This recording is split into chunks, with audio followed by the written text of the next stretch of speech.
welcome everybody here to our council meeting for January 4th, 2023. The time is 5 after 6. I've asked Carl Timond if he would open this meeting with prayer.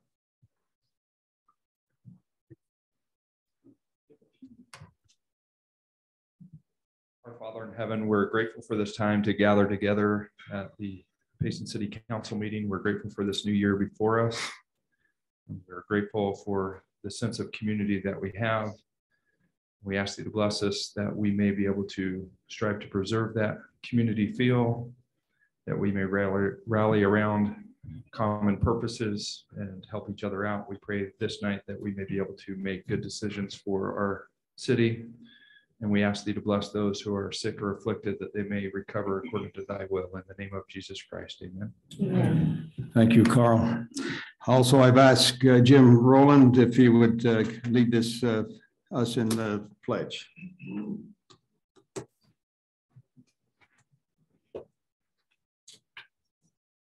I pledge allegiance to the flag of the United States of America and to the republic for which it stands, one nation under God, indivisible, with liberty and justice for all. Thank you, Jim. We'll go on to B, the consent agenda. Number 1, approval of the December 7th, 2022 City Council minutes. Number 2, proclamation of Cowboy Poetry Week. Also, number 3, proclamation of honoring rodeo pioneers. I would like to stop and just say a few comments on this one. It is honoring two Payson residents, previous Payson residents, Raymond Knight and Earl Bascom. The governor has recognized them as Pioneer Rodeo honorees, and would like to do the same as Payson residents would like to honor them for their contribution to our rodeo heritage. Then we'll move on to number 4, resolution Payson Community Theater surplus. Number 5, land lease agreement with New Singular Wireless PCS LLC. And number 6, resolution fire and 911 ambulance service interlocal cooperation agreement. Hey, Mayor, just yes. On the surplus, it is state law that the city council determines how those will be, whether auctioned or sold or how. Okay. We can approve that tonight, but then determine that later, or do we need to determine that now? If you guys want to think about it, you can approve it tonight, and then you guys can make that decision anytime in the next. Okay. We can actually do that in the next council meeting too, if you want. I just say auction. Just put it on public surplus. Public auction is the only public surplus. Okay, I think that's already been decided then. Yeah. Okay, unless there's other discussion, I'm ready for a motion to approve the consent agenda. I move we approve the consent agenda as outlined by the mayor. I'll second that motion. Okay, motion has been seconded. To Council Christensen. Yes. Council Beecher. Yes. Council Carter. Yes. Council Prosgaard. Yes. Do we have Council Hyatt online? Okay, well, motion carries. Thank you. Mayor, yes. if I could, I would make a motion that we suspend the agenda to allow you to move about. Okay. Really, I don't see the judge here. Appreciate that. And would like to still do that tonight. And so you bet. If that's okay. I'll second that motion. Thank you. Seconded. Do we have a second? Yeah. Okay. That's right. Okay. All in favor? Yes. Okay. Thank you. Appreciate that latitude. Going on to C, petitions. We'll as mentioned, deviate from the agenda for oath of office and go to the public forum. I know that there was John Bascom that was coming from Tooele. John, are you here? I know that they were concerned about being late. I was going to want to give him a chance if he would like to say a few things. He was the one that made me aware of the information originally, and then the governor confirmed it in his proclamation. So I would ask of the rodeo. yes, about the honoring of the rodeo champions, Raymond Knight and Earl Bascom. If he gets here, and hopefully he will, if I could have the latitude to let him say just a few things where he's been part of that. Well, so at this point in time, we'll go to a public forum. Anyone can speak on items that are not on the agenda. Please limit your comments to 3 minutes or less. So we'll go ahead and open a public forum.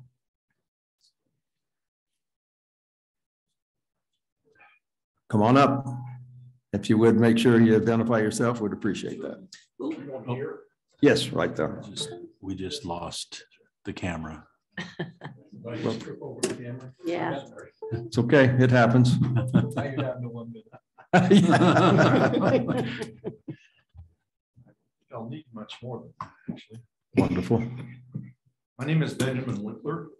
I'm a composer, conductor, and arranger of music. And I live in Payson. I want to organize an ecumenical Easter sunrise service. In Payson. I've made some contact with some of the congregations in the area. I've contacted the folks at the Interfaith Committee. They have a meeting coming up on the 17th.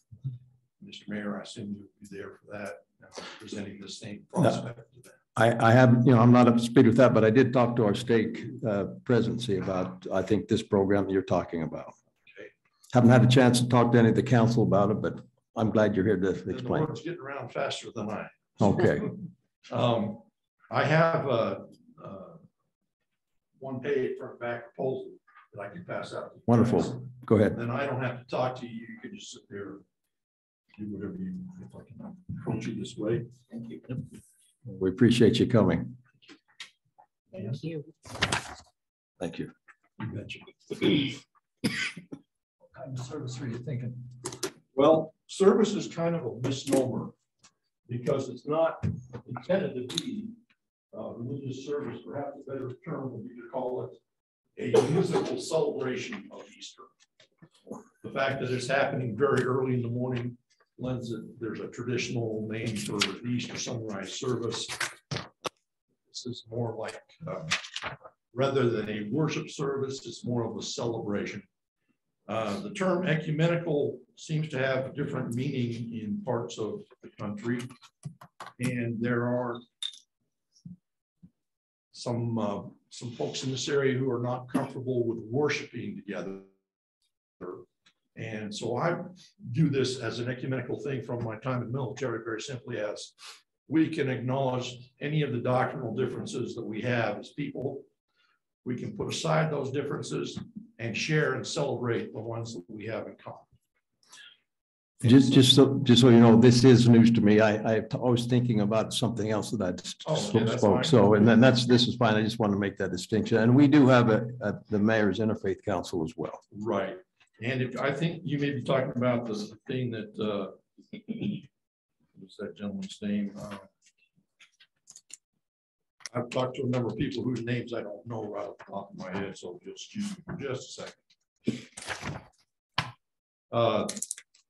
The area publicity gentleman for the LDS Church. Is that who you've been? Say that again. The area of a publicity chairperson for the LDS Church. Is that who you've been in contact with? No, I don't know who that is. We used to know. It used to be Boatwright, brother and sister Boatwright, but I'm not familiar. So I've heard of some other things going on that they're looking for some ecumenical support for. And there's a possibility of some of these things being done together. But to be real clear, I'm not asking for a whole lot from you guys. I'm not asking for your permission to make it happen. I simply want to let you know that it's going on, so that when some of the things that happen to make it happen and you hear about them, it's not a surprise to you. Appreciate that. And so if you have any questions for me, I'd be more than happy to answer them now. Or if you want me to come back at a later date after you've had a chance to look over the papers that I've given you, however you want to do it, Mayor. Okay. Council, you have any questions this time? That looked really good. I think it's a great idea. I would make one suggestion is that maybe you contact Dave Dahlquist I have an appointment to meet with him tomorrow afternoon, as a matter of fact. We've worked together in the past. So Wonderful. We're talking about here. So. Yeah. The biggest reason for not involving the Payson Civic Corral as an entity in this is that the fact that it's named the Payson Civic Corral. And I am concerned about maintaining an appropriate distance between government and organizations who are closely identified with the government and something that is involved as a religious ecumenical situation. I don't know what the situation is here in Payson, but I know that there are areas in Utah where the slightest indication of the local government being involved in something that involves any kind of religious situation brings the lawyers out of the woodwork. On the contrary, we're very separate. Yes. And I just want to maintain that separation for you. Yeah. Yeah, we have no ties to them at all. We just Okay. love them and support them as a gym. So that there is a separate 501c3 organization. They're They not are. government Yep. organization. Yep. We support them with donations, but that's about the connection Okay. there. And they So- are a 501(c)(3). Yeah. Essentially, my desire for this is for it to be a community event as opposed to a government event. Right. And as a community event, that those who desire to participate can do so and are welcome to do so. And the only, I guess I would say, support that we're looking for is to be able to utilize rehearsal and performance facilities in the ways that are already set up to be used in the community. I've spoken to Ms. Dean over at Petite about utilizing some facilities there, and we're just looking to make some things happen on a volunteer kind of basis. Anything else? Okay. Any other questions? Thank you for your presentation. Thank you for your time. Make it happen.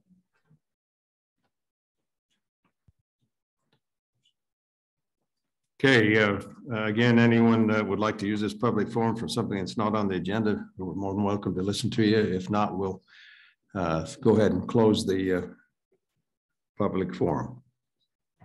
Not seeing anyone that's wanting, anybody online that is wanting to do that. Okay, we'll go ahead and close the public forum and go to number 3, staff reports. Any staff that would like to address this would certainly welcome it.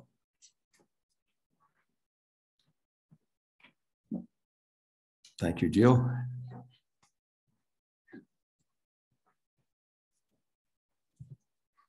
Council and the public. I'm glad that the room is full to let you know about this public visioning workshop that we are having next week. So just as a little bit of background, UTA completed a study at the end of 2021 to determine the type of transit facilities that will go from Provo down to Santa Clara. So there was a study done, it was about 9 months. They involved a lot of the public. They got the communities involved to talk about what is the future for transit in South Utah County. That study had determined that Front Runner would extend, that it would be feasible as a transportation or transit option in the future as ridership numbers increase in order for Front Runner to extend from Provo to Payson and then have an express bus from Payson to Santa Clara. And so just providing those additional transportation options in South Utah County. Following the completion of that study and discussing that with the city council, we've moved to the next step in the planning process to prepare for transit or expanded transit. We already have transit with the bus system in our community, but to have to welcome Front Runner in the communities south of Provo. And so we are working with UTA to put together a community plan for the future Front Runner station in Payson. That is proposed to be located on the northern portion of Payson, north of the current Main Street interchange. This planning effort will involve a lot of different puzzle pieces. We've been talking for several years about having a redesigned North Main interchange. UVU has purchased some property on North Main Street in order to expand their campus or their educational facilities in South Utah County. We have an opportunity with Front Runner to have a more, mixed use, walkable, transit-oriented development on the north part of Payson. We also have an opportunity to have a new gateway to our community with having that new interchange connected with the existing Main Street interchange. So one of the first steps in that is to have this public visioning exercise that will happen on Thursday, January 12th at 6:30 here in the banquet hall. So I do have some flyers here if anybody's interested. We also have it on the Payson City website. We put it on Facebook, but we're trying to get the information out to as many residents and businesses and visitors and everyone possible that is interested in the growth of our community, is looking at the expanded transportation in our community. There's going to be a lot of opportunity, but there's also going to be a lot of challenges with planning for this new area. And as part of that, we need to hear from residents and elected officials and appointed officials and businesses and anyone that would like to see that opportunity expand in our community. So first step of that is that public visioning workshop. Again, it is Thursday, January 12th. So it's a Thursday evening, 6:30. It'll only be about an hour, but we want to give everybody an opportunity to learn more about this project, find out how they can get involved, share some of their ideas, and then over the next 8-9 months, we anticipate to have more public engagement opportunities. But here from the get-go, we want to get a lot of great ideas to create the framework for that planning effort. So again, there's flyers here. There's more information on our website if you would like to get involved with that community. Jill, I'd like to add just a little bit. I visited with Payson Chronicle in an effort to make sure that everybody that we can reach gets reached. And so there will be an article in the Payson Chronicle next Wednesday. They've wanted to interview me, so I'll have an interview there and they'll have some more information on it. We also have 2 working groups that there's a working group and then an advisory group that within that group are some citizens of Payson as well. So we're doing everything we can to involve opinions from our citizens. Thanks for that addition, Mayor. Okay.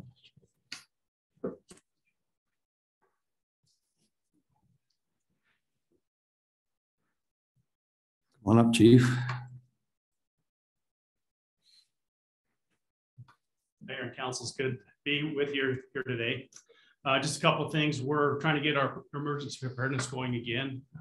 Took a break with all the COVID-19 going on. People didn't like to get together and meet and do that. So I think we're at a point where people are comfortable doing that again. So we're meeting with our different area reps with those meetings, but we're starting a new phase of that. We're going to do training for our citizens.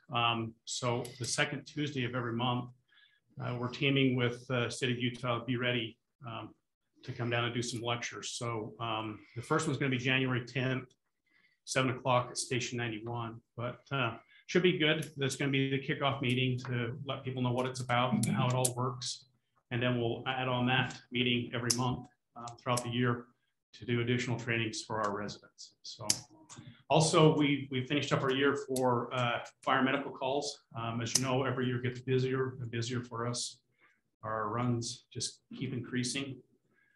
So with our fire, we had 501 fire calls we ran on this last year. Medical is always busier, 2,065 medical calls.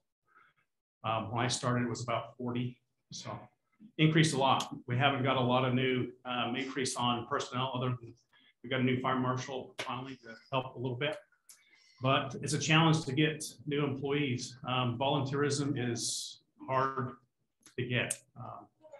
Our challenges now we face with competition from all of our neighboring cities, and we were on the medical on the higher side, but now we're about average, and it is a challenge because people go where the money's at.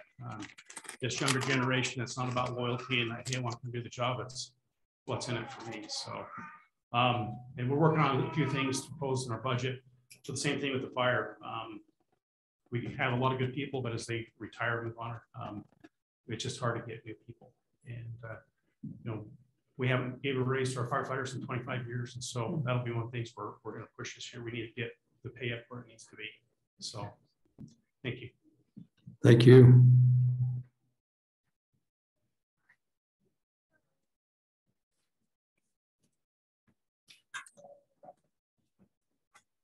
Any other staff who would like to address us? If not, we'll transition to the council reports. Okay, Council Prosco, do you have anything for us? Just a nightmare. Okay, thank you. Be here in a new year. Wonderful. Council Carter. I'm good also. Don't have anything. Okay, Council Beecher. I'm good. Thanks for fire and EMS coming to my house today, so I appreciate that. I have to say something. Shout out to our plow drivers. It's been a rough week. Appreciate them getting out there. I wish they'd quit filling my driveway though. I know. It's way That's a expensive common to ailment. remove that snow. I wish people would quit pushing it out into the road. Only one out of 5,900 homes. Like bring it around the corner and just dump all the extra right there in my driveway. I did bring that to their attention that when they're taking some of those corners, they're pushing a little bit extra snow onto those so that they got to watch those. But thanks to them, our parks crews, everybody that's out there doing their part with that. I appreciate it. I am seeing cars parked on the roads, some parked on sidewalks. That makes it really tough to clear the snow, as well as to walk safely in our town. So if we can maybe just check some of that, you see a car parked in the wrong spot. I know that's a lot to ask when you're dealing with accidents, but other than that, it's been great. Good to see the water. I know that we're getting a little bit more. Our average is going up. That's only to today, but if we can keep this up, we'll be good. So thanks. Storm a week. Yeah. Storm week. So we need Storm a week. Okay. Thank you again, council and public. I just got a text from the individuals that were coming from Tooele. I would really like to have them be here and participate a little bit, but they're in Goshen. So as we proceed, maybe if we could have the flexibility to honor him and let him stay. Okay, wonderful. Thank you. Okay, moving on to number 4, reports from Representative Doug Welton and Senator Mike McKell. We are very honored to have you here with us and would love to have you come up and address us. If you want to do that together or separate, that's up to you. Oh, okay. Lest I forget, and this is not meant as a digger in any way, shape, or form of that, but there are many bills that come forward to your guys' purview, and many of them, if not all of them, concern our cities. And I know you're fully aware of that. We would love the opportunity to get down in the weeds with you and help us understand and help you understand our position. So just that just a little bit of a comment on my side. Yeah, I appreciate that, Mayor. And one of the reasons why I ran is I believe in local government closest to the people. And it's a lot easier for the residents of Payson to hold this body accountable, where they can change half of you every 2 years if they don't like what you're doing. And with me, if they don't like what I'm doing, I'm one person out of 75, and there's not a lot of movement there. And so your best representation is the local level. That's where the rubber hits the road. And I think our council and mayor have done a tremendous job. I appreciate them. I appreciated serving with them in the time that I did serve there. I do apologize. I came straight from school. I've got an all-day caucus meeting tomorrow, and I've got sub-plans, and it's the first day of new classes for the semester. So I came straight from school. Otherwise, I would have tried to dress up a little nicer like Senator McKell. One of the things that I did that I'm excited for is, as Jill mentioned, there's a lot of need for transportation infrastructure, particularly down in this part of the country, of the county, as we're building and we're growing, and we know that growth is going to come. It's already here. And so I asked to be on the transportation committee, and I was accepted. And so I will be on the transportation committee.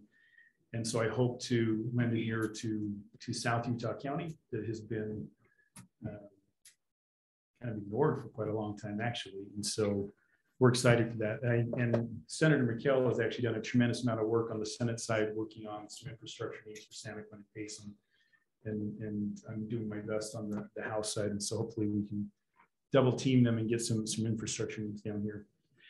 Couple of the bills that might be of interest, I've got a couple of education bills and a whole bunch of ideas that I'm working on that are half ideas right now, but some interesting ones. I mentioned these before is we've got a municipal election bill has been numbered and filed. It went through interim committee, and that just kind of changes the way we have special elections when a council member steps down.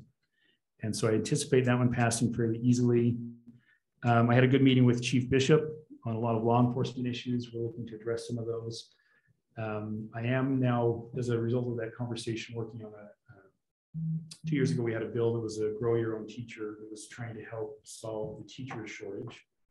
And they came up with some limited funds. And so we're trying to find something to incentivize law enforcement or new law enforcement officials to come in. I think I mentioned this before, but for the public that's not here, when I was on city council, we were losing our law enforcement officers to other municipalities and sheriffs. And the good news was they were finally getting paid more of what they deserve for putting their life on the line. And that was good for them. They didn't get increased in pay. But when I went to the state, the second year I was there, they said, hey, we got a big problem. We're losing all of our highway patrol to the cities because they're paying more than we are. We have to raise our pay. And so that's good for law enforcement to get paid what they need to. But the problem is we still have the same pool. And so now they're going to pay more. And now the cities are going to lose out. And so it's a way for cities, if it passes, to be able to lock up law enforcement officers when they're younger, like 18 years old, and to give them some incentive if they stick around for 5 years in a community.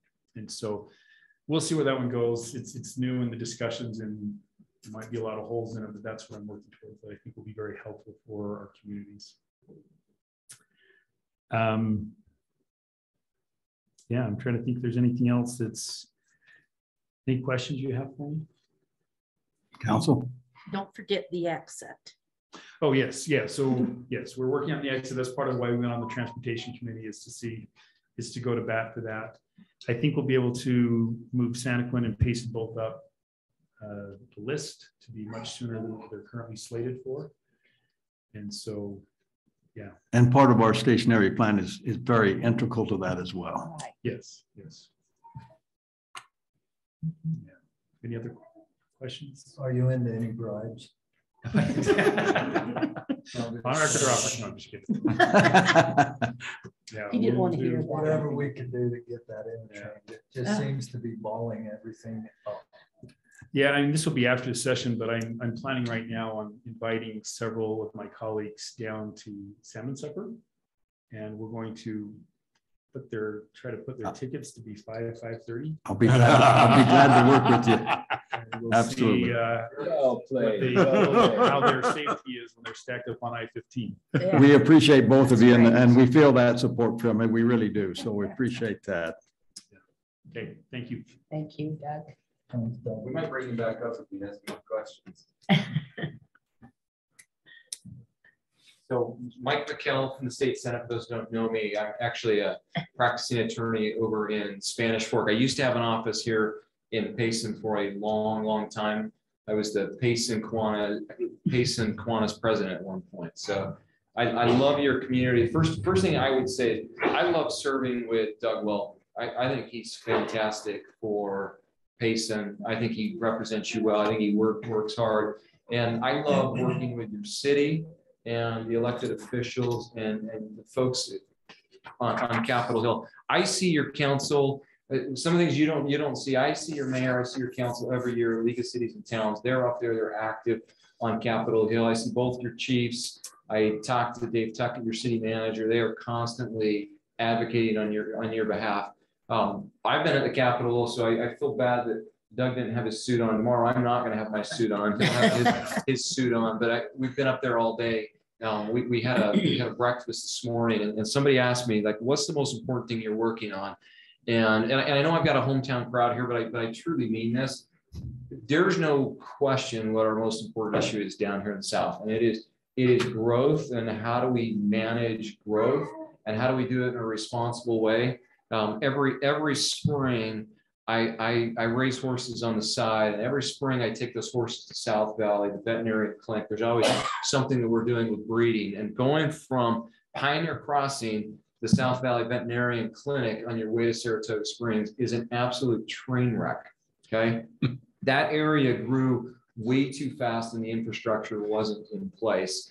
My big priority this session, I've met with Mayor Olson down in Santaquin, met with your mayor here, met with Mayor Mendenhall in Spanish Fork, and we've got projects that we've got to get done now. What I don't want to see with our watch here, and I think we all agree, is we just can't become like, I love North Utah County, it's not a knock on them, but it grew way too fast before the infrastructure was in place. And whether we like it or not, the growth is coming. We are really good at most of our growth comes from within. We're really good at having kids in Utah. I think that's exceptional, but it's going to grow and it's going to be an issue. I got lots of other bills that I'm working on, but I'm going to spend a lot of time looking at that. We got huge surpluses. I'd like to see those surpluses. I think you'll see a decent tax cut. You're going to see some increases that'll go directly to teachers. We always typically tie that to the WPU. I think there's going to be a push to tie that straight to the teachers. But even after we fund education and cut some taxes, I think there's going to be a lot of transportation dollars. We just need to make sure we get some down here. With that, I'm open for questions. I know we've got an ongoing dialogue with the mayor, and I see all of you on Capitol Hill. I really appreciate that. Like I do, I've got a question. Yeah, jump in. Or a concern. Okay. I've watched and seen, we're talking about roads again. I've watched and seen the monies that you guys have allocated for north of Salt Lake. When I say north of Salt Lake, I'm specifically Davis County. Yeah. And things went quiet. They're working on 89. They're in the final phases of 89. They're doing that big interchange now over there by Lagoon and going to the west to help that. Now, all of a sudden in the paper just before Christmas, I start reading about redoing and destroying I-15 and just rebuilding the whole thing. That's going to take homes. It's already a design phase. And even the governor was vocal about it and said, we're not in the business of taking homes. There was some concern of using eminent domain and what have you. At what point does your body and Doug's body look at the South County and say, we got as many problems down there? I would love to bring Stewart and all the others down on a weeknight at the end of work and let them try to get off of either the 8 South or the. I'm not telling you anything you guys aren't aware of. I think that's what we're going to do in August, hopefully. Yeah. So with that said, at some point, Davis County has got to back off for a few days so that we can get and I'll say this, there's always been kind of an ebb and flow in the legislature. And I think there's been good effort to make sure that we balance our needs out. When we prioritize lists, and those lists can be modified, but we've really tried to do that. Back in the day when Becky Lockhart was speaker, there was a lot of funding with I-15, and we kind of stopped at Spanish Fork. I think that was a mistake. I think it should have come all the way south. But I think it's a fair point, and it is a challenge when we use eminent domain. And I've been impressed. I've watched the communities in South Utah County. I rarely see eminent domain used, but I do worry about that. I mean, I'll give you an example. For those of you that know Spanish Fork Mapleton, north in between Spanish Fork and Mapleton, you've got the hospital, and traffic is, it's out of control. Thankfully we've got the money to fix that off ramp, but at some point that road, there's no artery to get to I-15 if you live in Mapleton. To get that road to Mapleton, there's 2 or 3 different design plans, but the design plan that is the most effective, it's 12 homes. And that's hard. And I know you get to deal with that on a local level, and it's a challenge, and it's difficult. And I appreciate the fact that I don't know that I've ever seen Payson use eminent domain. I saw Spanish Fork almost have to use it on Center Street on the north end, but I appreciate your willingness to work with your citizens. But I take your concern serious. We're going to go fight for some money this session. For those who don't know, the project on Main Street, the I mean, it's incredibly expensive. I mean, the last number I saw was what, 160 million. Now it's up to 180. Yeah. I mean, that's the challenge, and I hope we'll find a way to phase it in and get it funded. It needs to be funded. So we're gonna push for it. Doug and I are gonna work hard on it. And let's get it done, right? And that's what he's back for more questions. So I'll take the next hard one and then we'll give it to Doug. we're all for phasing. We've been part of that conversation and would love to have that continue. And, you know, as you mentioned, Senator, we've been working on the Payson interchange and also Santaquin, but also very integral, and that was expanding the freeway to 3 lanes, which needs desperately to be done. And there's no eminent domain that's even possible. There's plenty of room.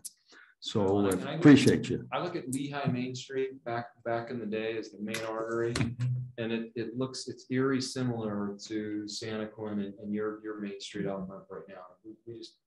We can't have that happen. So let's get another hard question. Let's bring Doug. Thanks, Mike. Yes. So I was kind of involved with my dad while he was a legislator to fund Springville 400 South and that exit there. There were a lot of lessons we learned with time that they had to go and redesign and widen where they put the Springville Walmart in. And I love this community. This is where I live now, but I had the chance to be quite involved and see a lot of money wasted on change orders with that construction company that got it. So I didn't get it, and I think should have, because they could have done it for a much more effective price. But there was some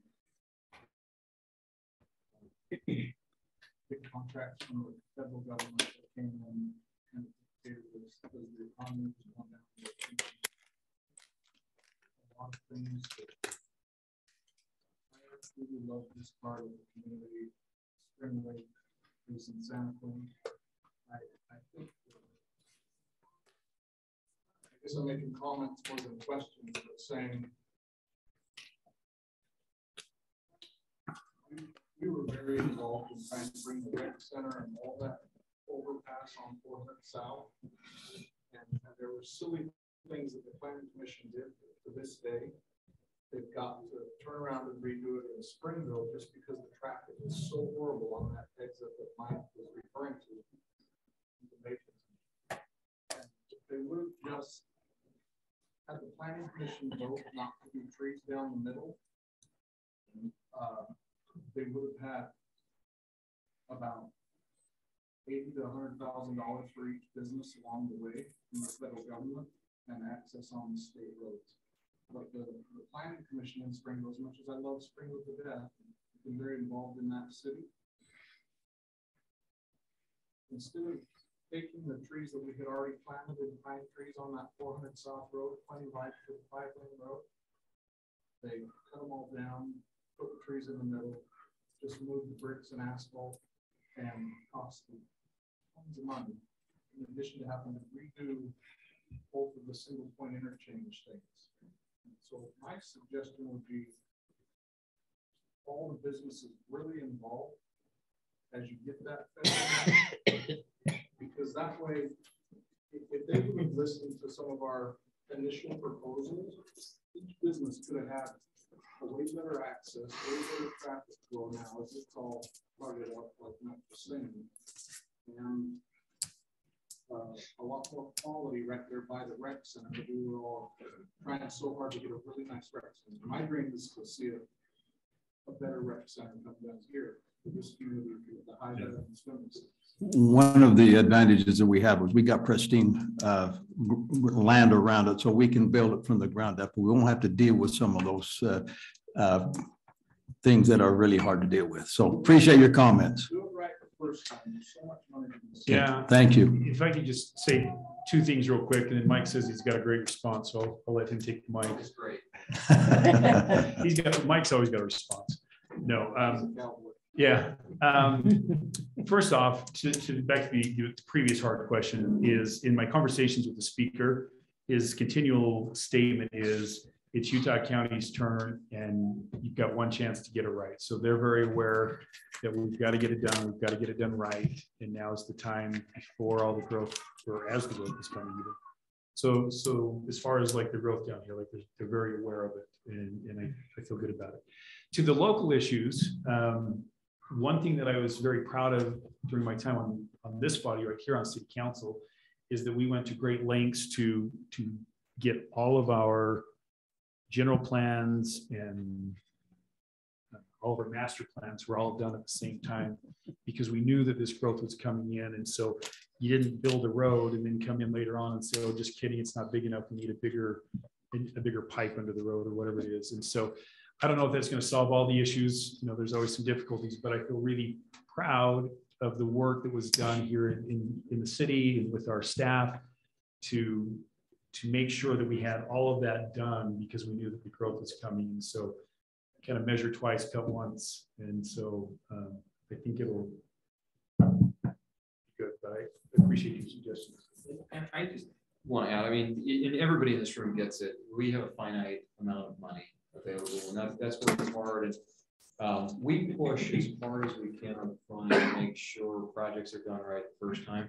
And I'll give you an example down here. I mean, the Santaquin proposal, I mean, they're worried about their exit right now, and they've got 2 or 3 different proposals. And I've told them right at the start, let's push as this is designed out. Let's push for there's a proposal that's more expensive, but it's going to give them much more headroom in the long run. So we're pushing for that. Another a tangible thing that we are doing right now is MAG is pretty active on Capitol Hill now. They're more active than they've been in years. Last year, we were able to allocate some money directly to MAG. They have $35 million to work on projects, but UDOT has been kind of big brother. This is what we want you to do. This is what we want you to do. And what we're going to try to do is get some language in the budget this year to give MAG a little bit more flexibility. And that just empowers your mayors and your city managers more flexibility on the ground. But I like that point. We need to make sure we do it right. Even as we've got to get your off ramp done here, and we're going to have to phase it in because it's just really expensive. We've got to make sure that it takes into account. I mean, unfortunately, whether we like it or not, I don't know if it'll be West Mountain City or Payson will expand out, if it'll be Benjamin City, Lakeshore City. Whether we like it or not, what happened in Salt Lake County is going to trickle into South Utah County. We just need to make sure that we're prepared. I think South Salt Lake County managed that growth way better than North Utah County. I think North Utah County is probably a little too explosive. So we can find a way to do that. And I know everybody here is working on it, but thank you very much for what you do for us and your dedication to get things done. Anything else that would like to? Thank you. Thank you very much. Chief Spencer, we have no judge yet, right? Okay, wonderful. I saw John Bascom walk in. If we've been able to save some time, John, if you want to come up for a second. Don't have a whole bunch of time, but I wanted to give you a little bit of a pulpit to honor Raymond Knight. And if you go over here to this. Bob, Turn your mic off. It's making this one. Mayor's ring.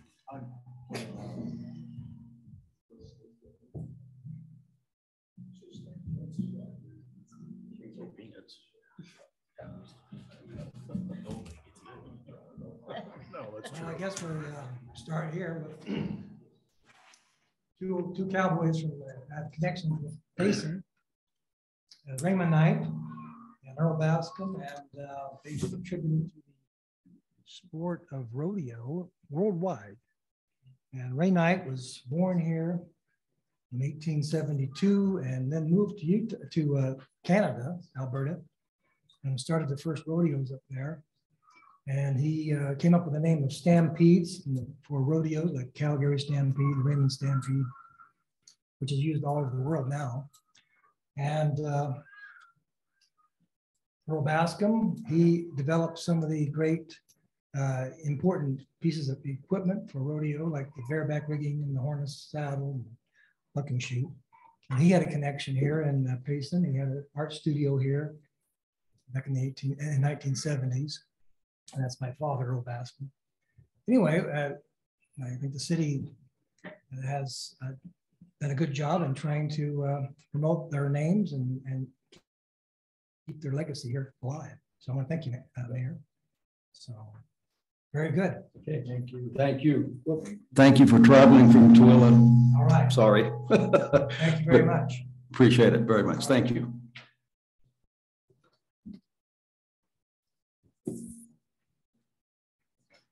Okay, moving on. We'll go to D, action items. We can't control it. Sorry for the feedback.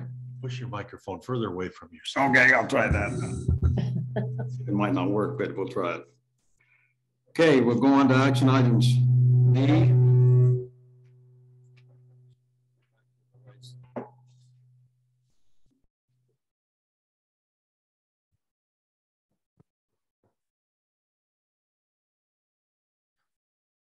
Okay. Now we can't hear me at all. Okay. Anyhow, public hearing resolution amendments to the fiscal year 2022, 2023 budget. Kathy, if you'd be ready to address us, appreciate it. Okay. I'm going to kind of go through the description and you can kind of follow along with the numbers, so I won't be redundant here. So the first two items are additional items needed in the fire and the ambulance budget that they requested, that we just need to adjust that budget. The third item is a sound system for the golf course.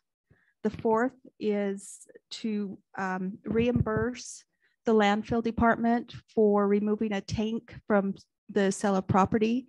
And this is the cherry stem property, if you remember that. The next one is net revenue from the golf course that we're transferring to the economic committee. The fifth one, the fifth one was the net revenue. The sixth one is timers and cords for the Christmas tree lights. The seventh item is additional amount for the Dowdle puzzle for the economic development. The eighth one is involves a revolving loan for the cemetery department, and it's just adjusting that amount. The ninth item is paying for a community survey, and it's offset by a grant that we received through the Utah Department of Cultural and Community Engagement. The 10th item is security cameras for the front desk. 11 is the balloon payment on the downtown building that we purchased. And we're going to have to adjust this again if we get some investments in that building. The 12th item is the first payment on the new sewer bond, the 2022B. And the last item is a budget for the adventure days. Thank you, Kathy. Is there any discussion on those budgetary items? Just if you have any questions, be happy to address them. I did have one. Okay. I'm not a banker. I can spend their money. I can build about anything, but we're paying a bond payment to the sewer plant that we haven't even drawn on. Right. Just to service it. This making money on it. Yeah, this is the interest portion. If you remember, we borrowed $10 million to begin getting the equipment for the sewer plant to kind of hedge against inflation. So this is. Mm-hmm. It'd be nice. We can tell the citizens that we're actually spending the money when there's a shovel in the ground. Yeah. It's the world we live in. You keep telling me about it. I don't see nothing happen.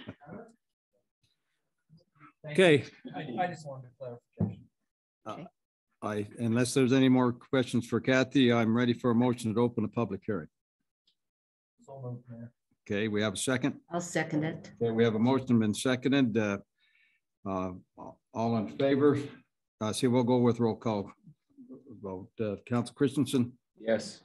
Council Beecher? Yes. Council Carter? Yes. Council Prostar? Yes. Okay, motion carries. We'll go ahead and open a public hearing. Please step up to the mic, state your name and address. You don't necessarily need to do the rest, but your name. Please speak clearly and try to limit your comments to 3 minutes or less. As to whether you agree or disagree with the previous comments, please refrain from stating new information and don't repeat the old. So we'll go ahead and open the public hearing? Not seeing anybody want to come up to the mic here in the council room. Do we have any online? Okay. Okay, I'll accept a motion to close the public hearing. So moved. Second. Oh, go ahead. Who seconded it? Well, One of us did. Beecher? Yeah. Okay. Do I need to do a roll call on that one? Just, okay, all in favor? Yes. Okay, motion carries. The public hearing is closed. Council, do we have any discussion on the items we've listened to? Nope. Okay. Still balancing the budget. We're just making everything work, Okay, making the balance sheet come out the right way. then I'll accept the motion on the item. Mayor, I would make a motion that we approve the amendments to the fiscal year 2022-2023 budget as outlined tonight. Second. Okay, motion been seconded. Roll call vote starting with Council Crossguard. Yes. Council Carter. Yes. Council Beecher. Yes. Council Christensen. Yes. Motion carries. Thank you.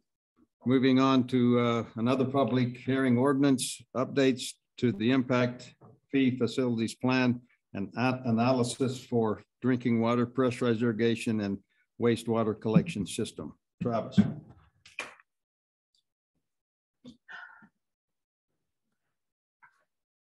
Mayor, council, and the public. So we are in the process of updating our impact fees for these three utilities so that we can better handle the growth and the projects that are coming with those. So I'm just going to go through kind of the highlights of it. And if you have any questions, just going through, just ask me as we're there, probably be easier. And then we'll go from there. So the first one I'm going to talk about is the sewer, as Councilman Proscar just brought up.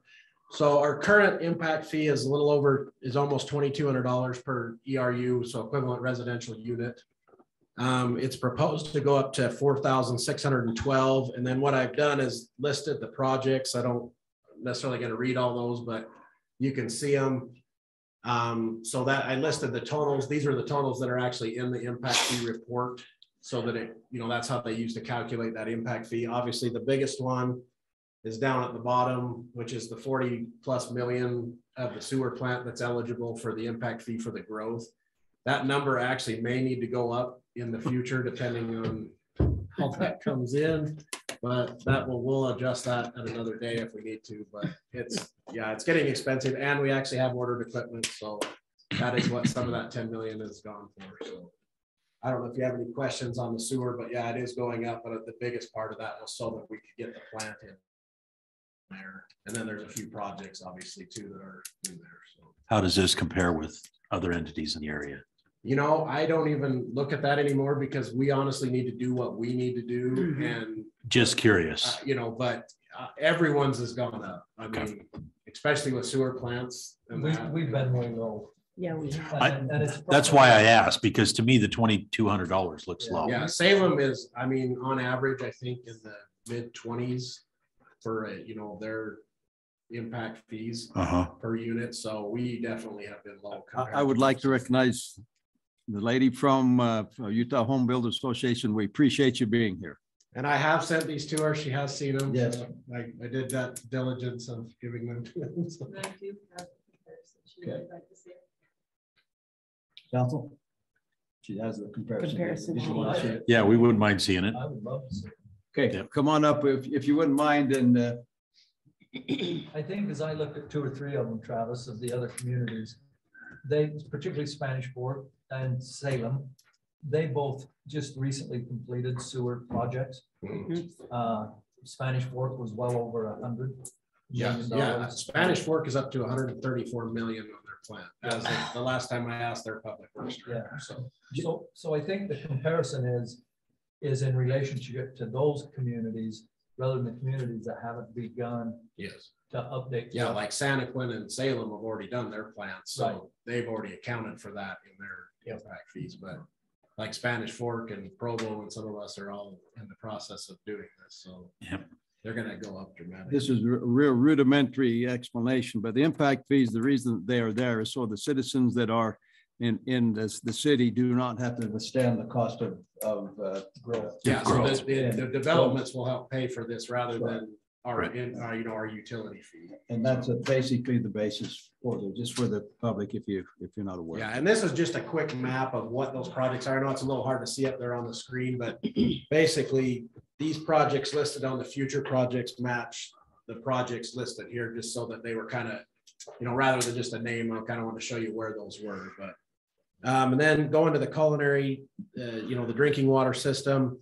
Our current impact fee is just under $1,300 for a 1-inch meter. That's how the existing one was set up, is on meter size. With the proposed one, we're actually just going to do it like we are all the rest of them, and just do it on an equivalent residential unit rather than on a meter size. And so that one is actually going up just over $2,000. And then what this $10,912 is so those areas up by the Patterson development that are on culinary for both outside and inside watering, there's a formula in there, and I don't want to go through all that, but basically their impact fee will be based on how big their lot is. So that they'll pay a proportionate fee, because that's the only way they can water, because we can't supply PI water up there just because it's too high.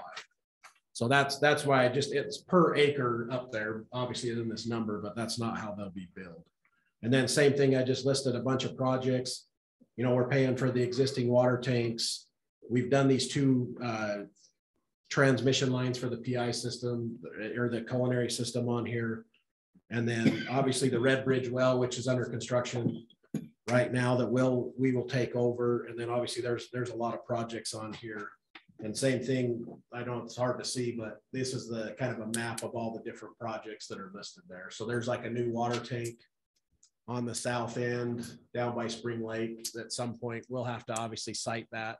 This is just kind of a general map, and then last on the PI system, the current impact fee is all based on lot size. So each 1,000 square feet of lot actually has a different impact fee. So I just chose 8,000 as kind of the average lot size that we've kind of been seeing. That might still be even a little high, but that's proposed to go from the 1,116 to the 1,443. And that's based on a 0.18 acre lot. And so that obviously it's still kind of like it still fits on, the size of the lot will pay a bigger impact, because obviously they're watering more. So that's why there's that $8,000 number per irrigated acre. So that can easily be calculated when we get a new subdivision or lot. I do have a question on this. Okay. We're going to start taking water from Strawberry on our new line that's coming up, part of the CUP water. Do we take into account what those costs are going to be? And meaning we got one chance to change this right now. We'll start taking water out of that year after next. Probably 24. Probably Councilman Beecher can answer that better than me, but I think it's about 3 years out. It's 2 or 3 years out. Are we? Yeah. Yeah. So we're going to have to revisit this again. Obviously that water's not. Yeah, once we exactly know, we have a pretty good idea what the cost is, because Spanish Fork is already taking some of their shares because they can. Spanish Fork already has a turnout that's active. Yeah. And so we kind of have a pretty good idea what that cost will be. But yeah, once we have an exact number, then we'll probably have to update these. But yeah, that is counted. I don't know. But we're already buying water from Strawberry. Well, this is not Strawberry. This is Central Utah. Yeah. Okay. Yeah. So yeah, there will be 2 different we'll actually sources. pay 3 assessments, one to Central Utah, one to Strawberry, and one to Highline. Right. Yeah. Kurt's paycheck. Yeah. Yeah, that's right. So yeah, we will actually pay multiple different ways of getting the water into the system. So yeah, but like I said, here is just a list of projects that we either are currently we're in our impact fee, and then some additional ones. So like here, right here, this is some of the cost for the ULS source, is what our consultant Hal Hansen on the Loose basically put in there was 1.64 million or 1.64 million basically that we can attribute towards some of that growth. So, and then same thing, I just kind of to building the turnout. Yeah. Yeah. So they're in the process of actually designing the turnouts right now. They're pretty close to actually being done with the design and putting those out for construction. So we have requested 3 turnouts, just so you guys are aware of that. One's on Main Street, right by the canal crossing, right where Dry Creek crosses on Main Street. Then we'll have one down by Spring Lake, and then one on just the east side of P Mountain. where the ULS line comes up and goes. Right as it drops down. So that's On where, top of the that's where mountain. we're doing the 3 turnouts. So we should have the availability to take water at those 3 places in the future when we have. And there's lots of head on those, by the way. Yes, yes. We could actually get almost up to 4 bay. Yep, If we almost. don't restrict the pressure down. If it's not full flow, you could. Yep. Yep. You could get it to 4 bay without full flow. Yep. You could drink out of it though. That's impressive.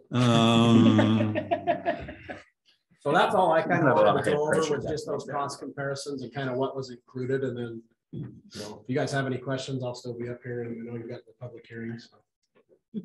Okay. Much overdue, Travis. Thank you. Thank you. Thank you, Travis. We'll go ahead and accept the motion to open a public hearing on the information we've just heard. So moved.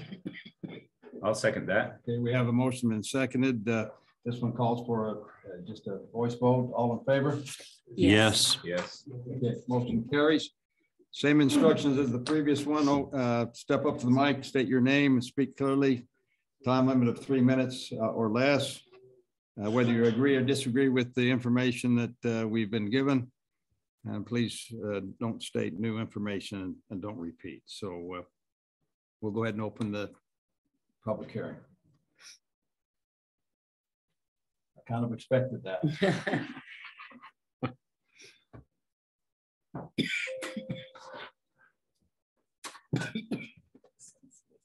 My name is Eileen Miller. I'm with the Utah Valley Home Builders Association. I'm a government affairs director.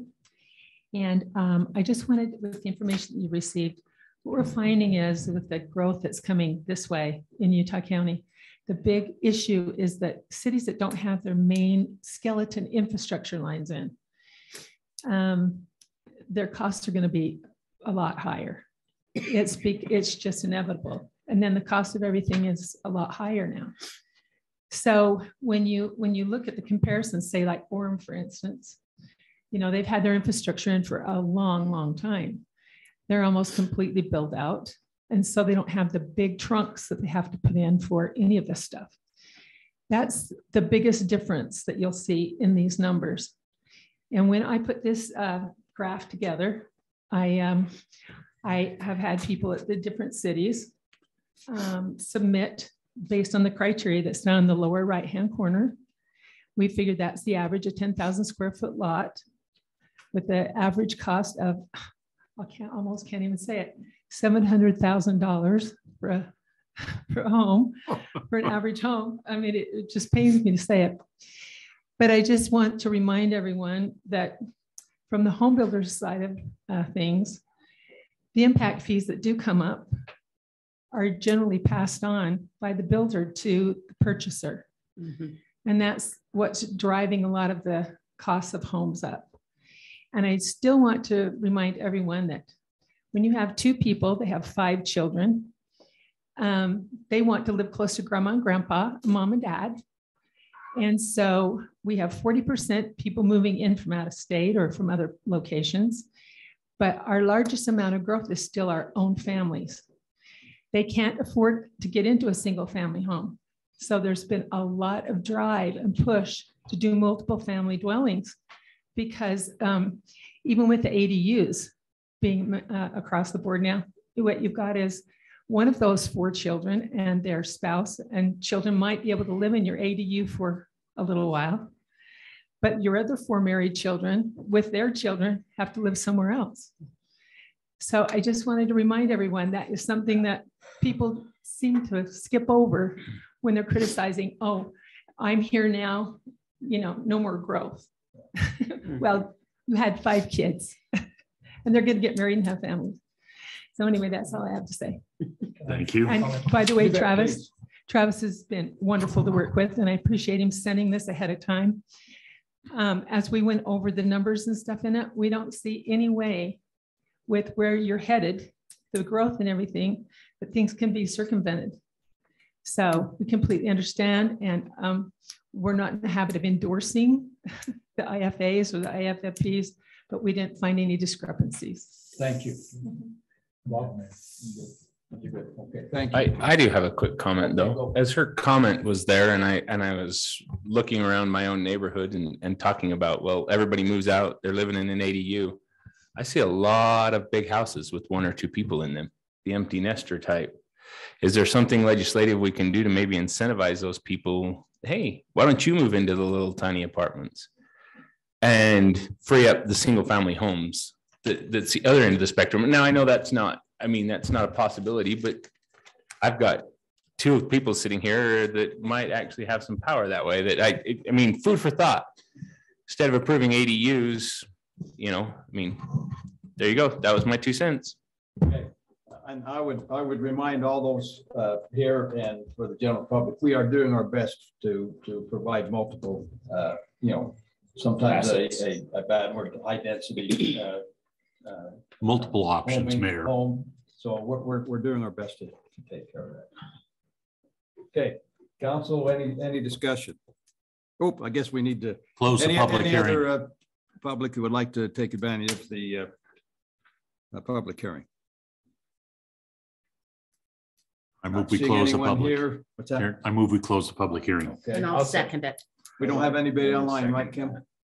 Okay, there's been a motion been seconded. We'll all in favor of closing the public hearing? Yes. Yes. Okay, motion carries. Again, is there any further council discussion? I just would say that as I prepare to vote on this, I'm the one that, I'm a home builder. I've been a builder for a number of years, but I've also been on the planning and zoning. I think this is my 30-something year that I've been involved with city government. And I've always said that even though I'm a builder, I believe that new should stay there for us. And I'm just finishing a home in Mona with my son. And the impact fees for what we got down in Mona was unreal. I will just tell you, we are not doing this to stop growth. There's a difference. We're not doing it to thwart growth. We are doing it to make sure and ensure that the citizens of Payson that already live here don't have to pay an exorbitant unfair. Fully recognize what you had said about the people wanting to live next to their grandkids too. It is a very tenuous line we walk sometimes. So I built a new home next to my folks 40 years ago. My folks have since passed. My daughter and her husband bought my folks' home. And that's throughout our community. Yeah, so same here. We want them here. And we welcome them here.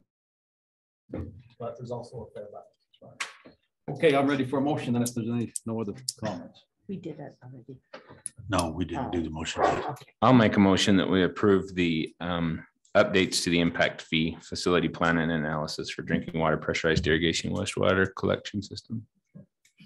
I'll second that. Okay, we have a motion been seconded. Roll call vote starting with Council Christensen. Yes. Council Beecher. Yes. Council Carter. Yes. Council Pilstar. Yes.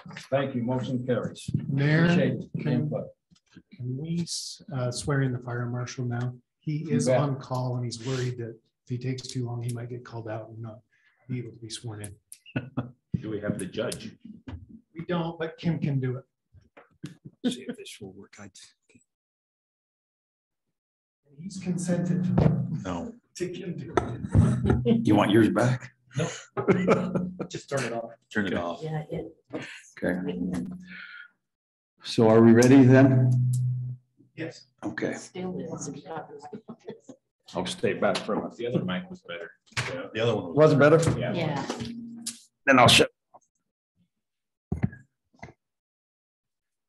Mayor and Council, most of you, I believe, know Terry Riley. He's been with police department, retired from there. Has been with our fire and EMS for a long time, and has had a lot of good education stuff to get him where he's at today. So we've hired him as our fire marshal. So we're glad to have him and excited to have him get sworn in and keep working for us. So Good.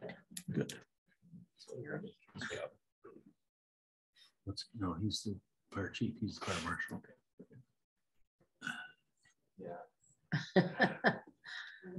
Repeat after me.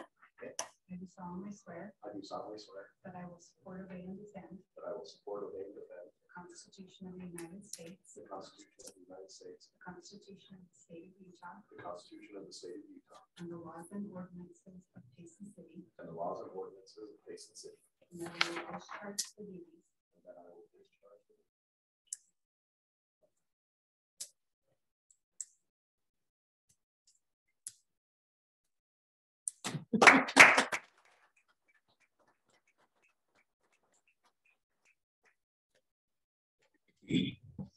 Well, I'm excited for this, and I'm sure Scott's even more excited than we are. It's been a long time coming.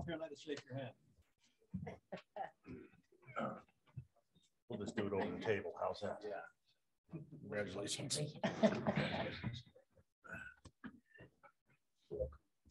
Already. Pains right there. What's that? Talking about growing pains. Yeah. Okay, moving on. Number 3 ordinance. One Properties LLC Spring Lake at Springs at Spring Lake zone change from A5H annexation holding zone to R115 residential zone at 240 south and 550 west. Mike? We're doing these in conjunction, 3 and 4. Yes, they will. The presentation's in conjunction, but they will be voted the separately. zone changes or the subdivisions continue On the zone change. Perfect. Yeah.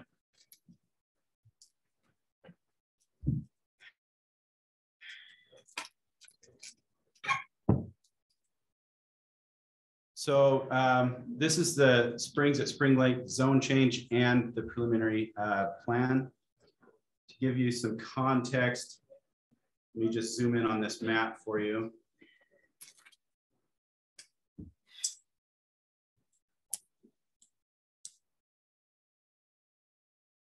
So the property, as you can see, the pinpoint there would be this field area here, and then it extends down right here. This is 12240 south right there. So continuing on, so you can see the parcels that would be in the zone change are only these parcels here. They've been identified for you in your staff reports. The subdivision will also incorporate some additional property just off of SR 198, which is part of the Zeman Family Trust.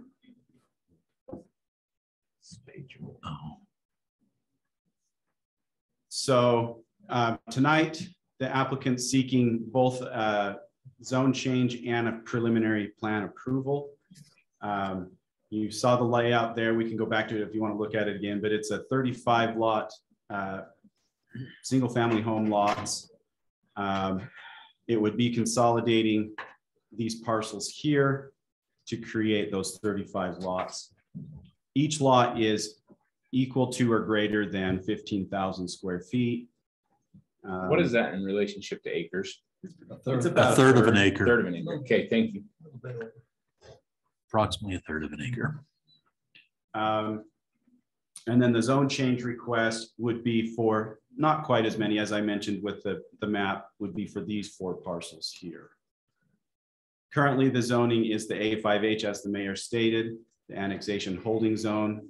The Planning Commission gave a positive recommendation for this zone change. And then as part of that, the applicant was willing to offer the detention basin area to double as a park space that could join with the future park space that's going to be right there with the new fire station and the like. Staff recommends that one of 2 options be done with this. Either that property for the detention basin be held within a homeowners association until it's proven that it works and it properly retains and detains that water, or that the applicant do percolation tests in the proximity of where the detention basin is and it proves that it works prior to the city accepting that as part. Do you have a preference?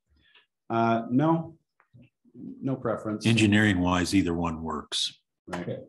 So I think the applicant's preference would probably be the HOA. I'm not speaking for them, but there's no cost there for them. So yes, and the applicant is online. We can let him speak if he has some comments. So Also, the applicant is continuing the trail system for the north portion of the subdivision and also along 12240 South.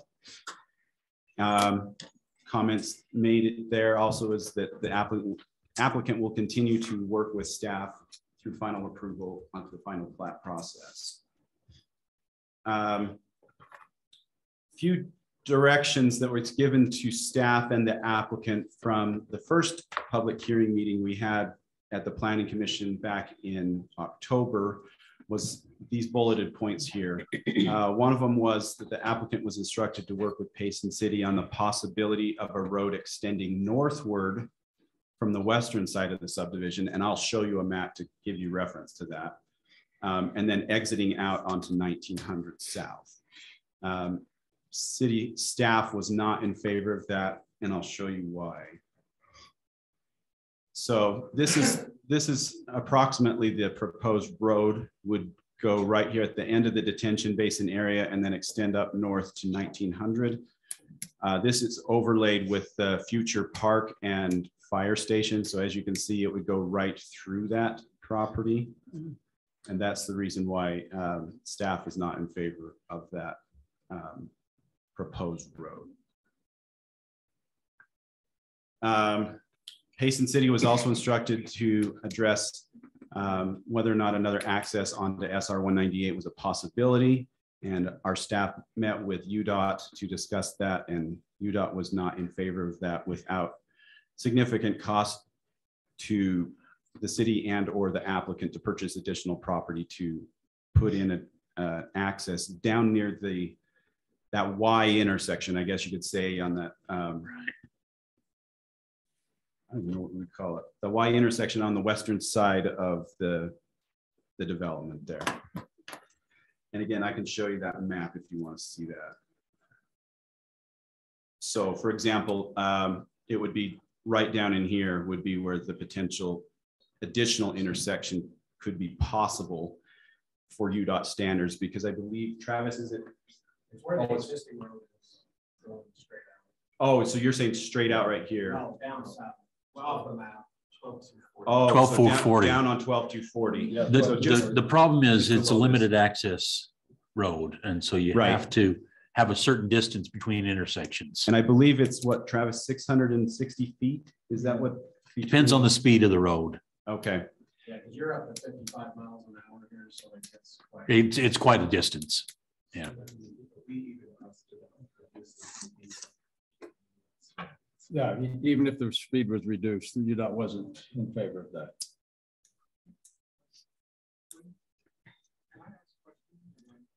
No, it's not a public hearing.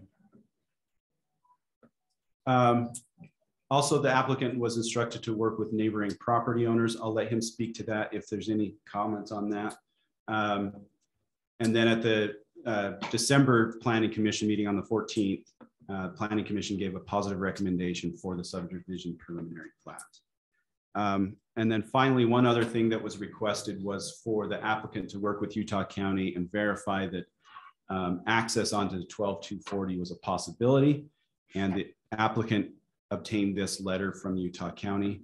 It basically says, yes, we are willing to allow you to use that, but you need to get the proper permits and do things properly for Utah County standards. So staff recommends approval for both of these requests, both the zone change and the preliminary plat, finding that the applicant has met all of the requirements for our code and done everything possible in this area that we can require them to do. Any comments on either of these things? I do. This has pained me for a long time. So I'll just start, first of all, by looking at the Spring Lake residents and saying how disappointed I am.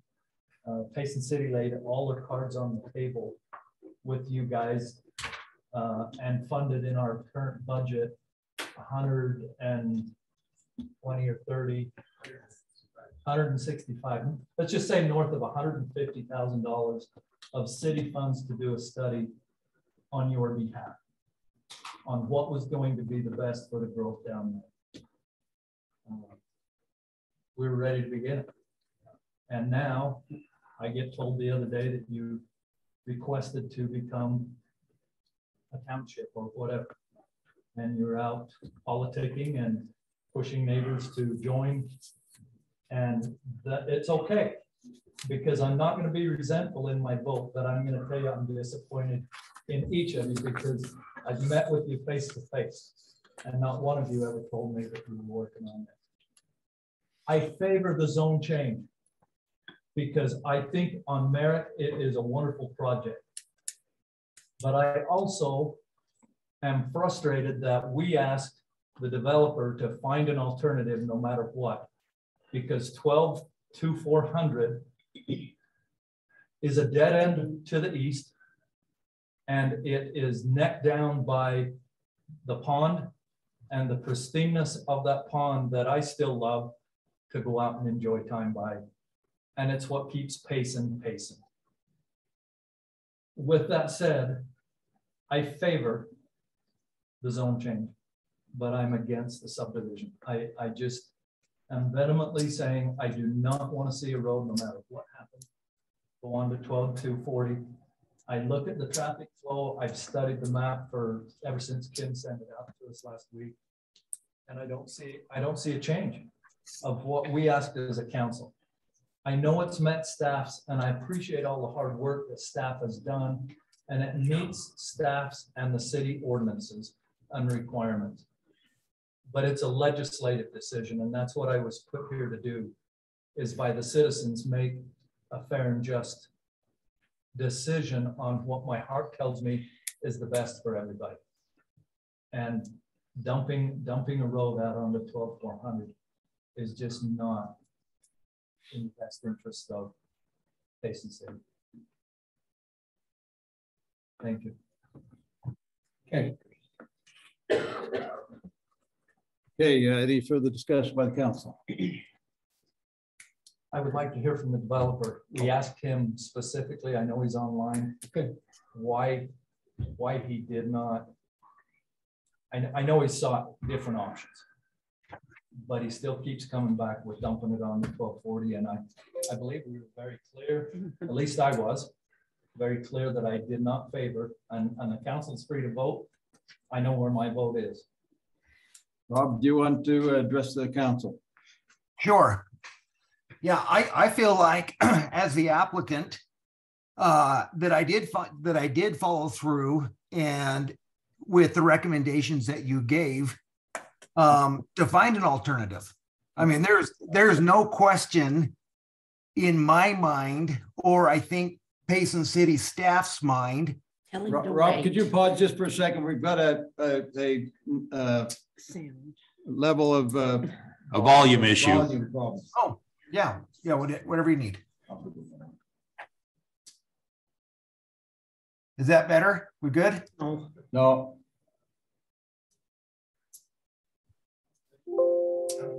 Rob, go ahead and try again. Is that better? Little somewhat. Bit. If we could shut that door back there. No, that door has to stay open. Because it's locked. So physically it has to be open.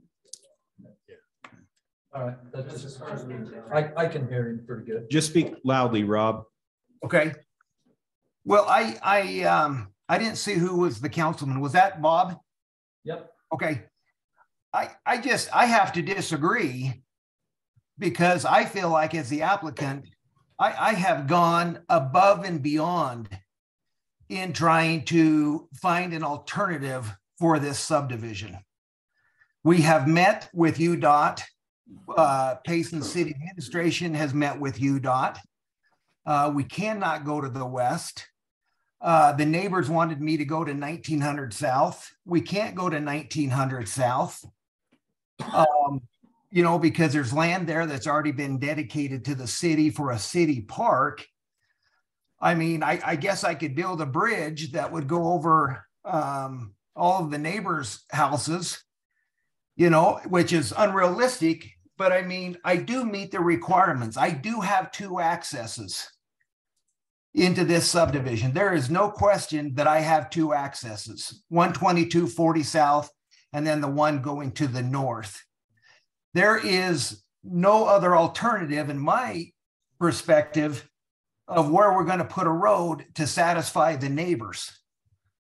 And we have tried. I mean, we have been, you know, going back for months and months to make this happen. I mean, I do meet the requirements for a subdivision. And one of those just happens to be on 12240 South. But in my perspective, man, we have bent over backwards to try to figure something else out.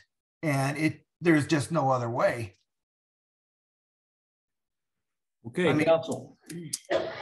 I'm open to any questions or, you know. Hey, let's hear from Jason. Jason, go ahead. I would like to remind the council that we are talking about two separate motions here. If the zone change gets approved, then he meets the ordinance for the plat, the preliminary plat and the final plat. A denial of an administrative matter, if there's enough votes for a denial, he has the right to sue us and to force our hand on it because he does meet the ordinance. So when, Bob, when you say that you're denying it, you may have your disagreements, and I'm not going to stop you from saying no. If you want to say no, say no. But I'm reminding the rest of the council that it is an administrative matter. And if you guys choose to deny it, he does have the right to sue, and he will do it. Because he does have the right to his development. Why is it before us if it's an administrative decision? The zone change is legislative. The zone change is legislative. You're right. Based on the findings that I find personally, he doesn't meet what I asked. Bob, I will explain it this way. We are in the process of working on our development ordinance. Title, what is it, 13 now? There are certain things that will probably not be in front of the council, and this preliminary and final plats would be one of those. Site plans would be another. Because those are strictly administrative. They do not belong in front of a legislative body, and it would save a lot of time in city council meetings to do it that way. So are you saying this should not come before us? It should be. It doesn't have to. In fact, the legislature, and neither one of those two mentioned it, they didn't get in a lot of detail. However, this year, there is a possible change in the legislature that will force all cities, because some cities are holding public hearings on administrative matters, and they really shouldn't be, but they're doing it anyway. What the bill would do is change that so that all cities would be the same and would handle all administrative matters administratively and not through a city council. Some cities right now, Planning Commission is the one that approves them. But the reality is these are administrative, straight up administrative, and they really don't belong here, but our ordinance has it that way. So that's why you guys vote on it now. Until we change it, it's the way it is. So I'm just reminding you guys of that, and I'll just leave it at that. Okay, can I just looking for clarification. I don't know who would have the right answer for this, but the 12240 South is not large enough to facilitate the egress required for this facility. Is that the problem? No, but if I read that letter right, the county is saying he has to bring it to county standards. Is that what I'm reading in that letter? Does that egress need to be upgraded? That would only be for the portion of road that actually that is in on the subdivision, that fronts the subdivision. It would be the entire length of the road. I don't so that there is another egress area that 500 west would go over to 1900 south as well. I guess my question is, I know he's not obligated. We can force our hand at this point in time and say without that secondary egress to 1900 south, it's not going to be available as a viable option. Is there recourse for us to have improvements to 12240 south so that the road can handle the traffic? I know that Spring Lake citizens don't want the traffic there, but I mean, if the road is adequate, it's repaved, widened out, curb gutter and sidewalk put on either side of it, it's going to be way cheaper than punching that road the other direction for him. But I don't know if we have a leg to stand on to force his hand on that. It's not in the city. It's in the county. It's not in the city, but My finding is just that. We pride ourselves on being Payson. Right. And one of our gems is Spring Lake. It is a gem. And if we upgrade that road, curb and gutter on both sides, I won't be able to go out there and sit without having. I'm just speculating that that's going to be a thoroughfare for people to drive through that subdivision.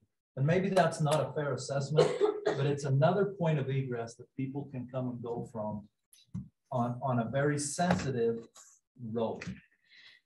And when I say sensitive, I think it's all the water. We're really tight right there. We've got water on the right side. We've got water on the left side. And it's just a very sensitive Payson thing. Right. But there's a lot of land to the west of there and to the north as well. I don't know how much of that's developable or who owns it that wants to be able to develop at what point in time. I see head shakes no, but there in 20 years, dead people can't vote on this. And that's where the problem lies. And we need to make sure that we're not taking this pristine road and holding it tight and telling it that it can't be what it needs to be at this point in our lives. That's where I have a hard time, is we've listened to all these conversations about North Utah County outgrew its roads and they wanted to keep that small town feel. We're in the same boat. It's really where we're at. And to be honest with you, to see 3rd acre lots in front of me, my heart leaps because it's what Payson City needs. It's what we want. It's what the citizens need and want. We don't want 22 units to the acre. We want this. This is what we want. And so it's hard for us to say no when we're building these big houses, we're building big lots and still giving that sense of rural community versus our 22 units per the acre that we're trying to keep in our nodes. I just would love to see that road just to be able to handle it a little bit better and not feel so overwhelmed and potholy. And I could be wrong, but I think the bulk of that subdivision will go to 500 West and go out because you come down to a kind of a different intersection.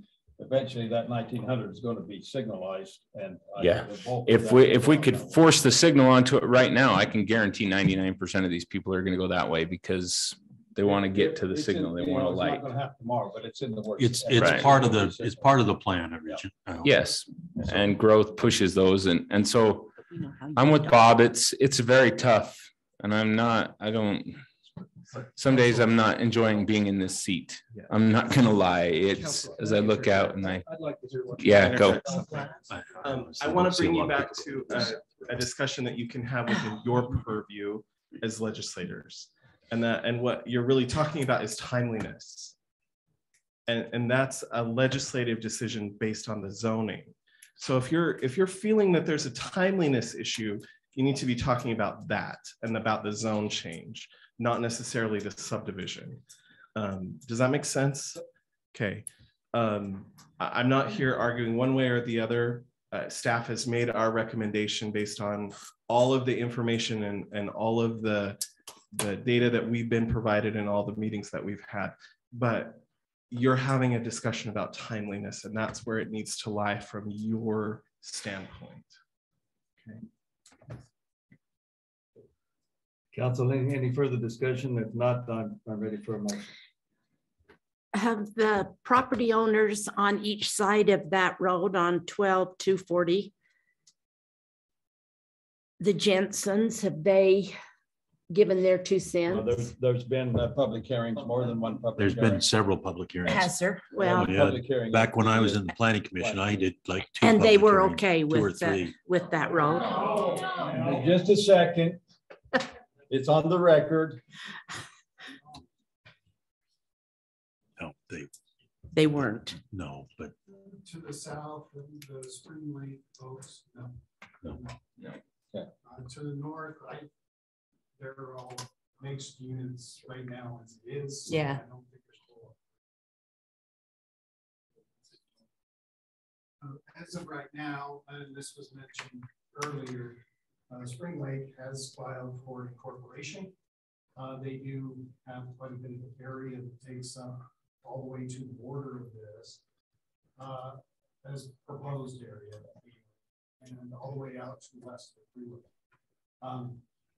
They're in the middle of the process. We'll see where it goes from there. Who knows? And once that is one way or the other, then we can address some of these issues. Like Robert said, this is, you guys are, what I think Bob, you were really going with this, is the issue of roads may be a timely issue. And it may be an issue that, hey, maybe the zone change doesn't work because of that.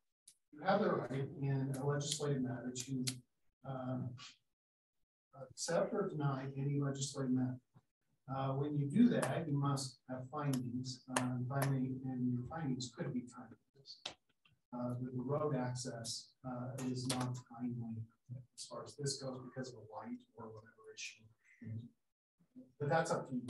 But whatever motion you make, please include, at least with the zone change, please include some sort of explanation as to why.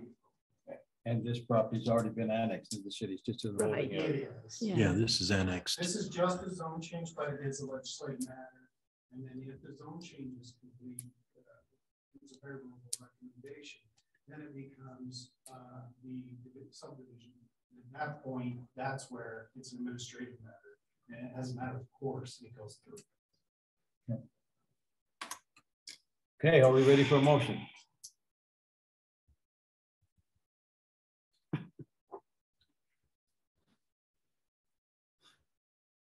I move we approve the zone change as from AH5 or A5H to R115 for this area. Is there a second?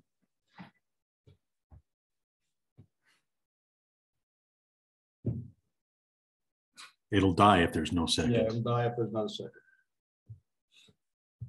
I don't know what the time limit is, but we'll wait for a second.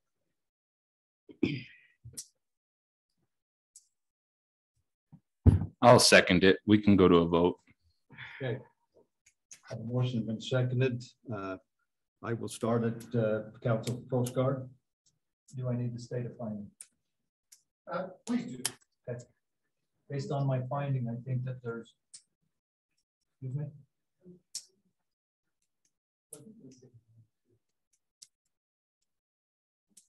I vote no, based on too much traffic, time-wise, coming on to 12-240. Is that right? That's the right street. Yep, 12-240. Council Carter. I can't even imagine a road there to handle the traffic for the subdivision. I mean, I've lived here my whole life. And I can't even imagine a road there. So I'm going to vote no. Okay, Council Beecher. Yes. Council Christensen.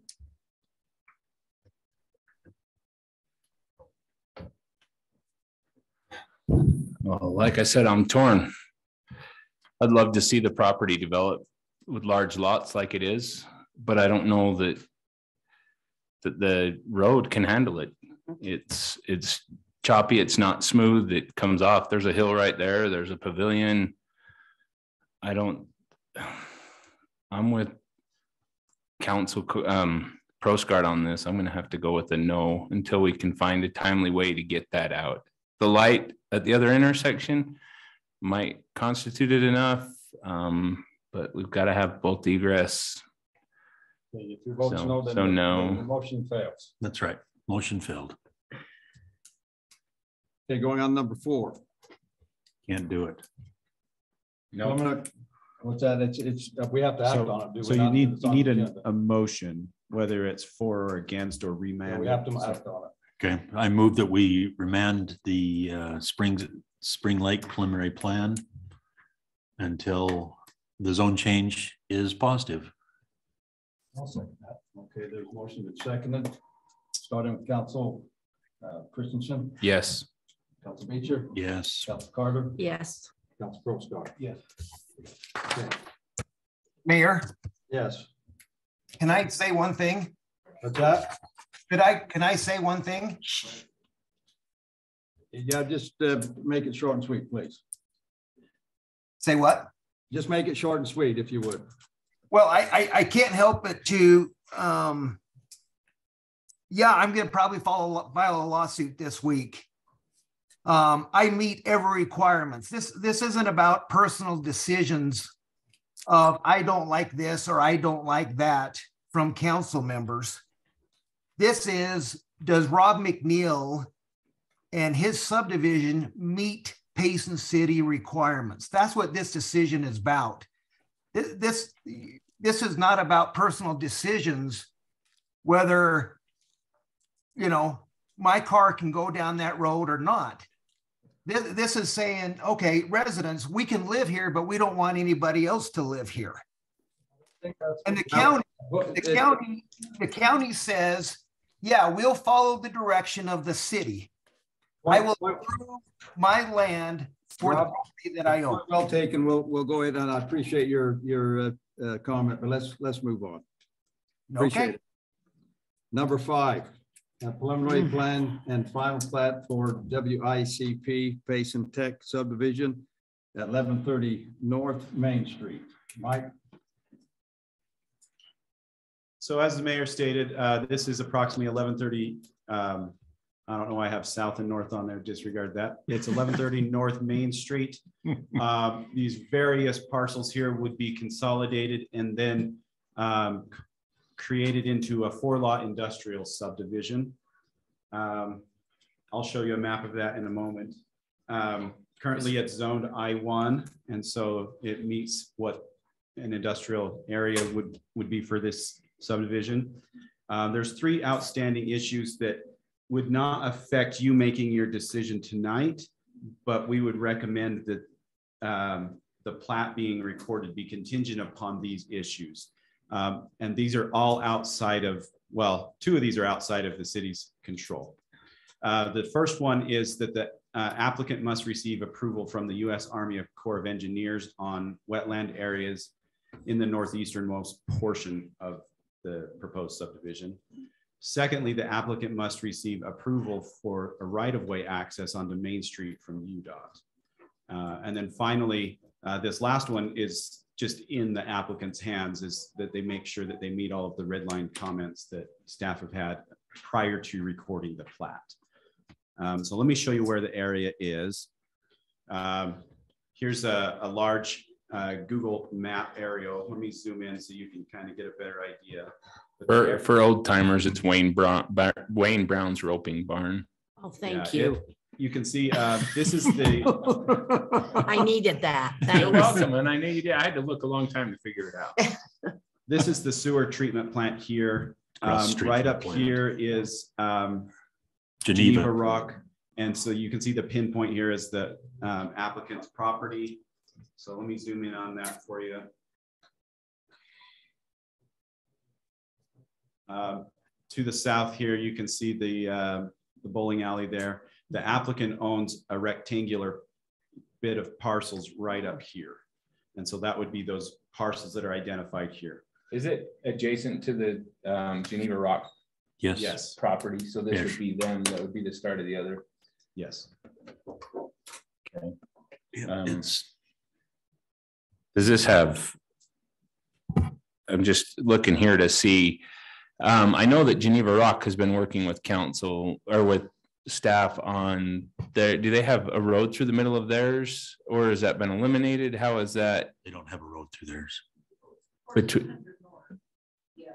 Go. There's a right way that goes through Geneva Rock. It just hasn't been Right. fully approved. Okay, where? North of their existing operation. Okay, so it's an east-west, it's not an, Right. well, I was just looking, I didn't love the reason I bring this up is I don't love the roundabout, the cul-de-sac in the middle of it. Just wondered if it was big enough to facilitate semi trucks or whatever it might be. What'd you say? You agree? Yes. And so I just didn't know if that, I thought it was a north-south road that they were arguing with. It's an east-west road that they're discrepancy with. Okay. But yeah, go back. Thank you. So, go ahead. I've oriented this plat map sideways so that you can see it in a north-south configuration.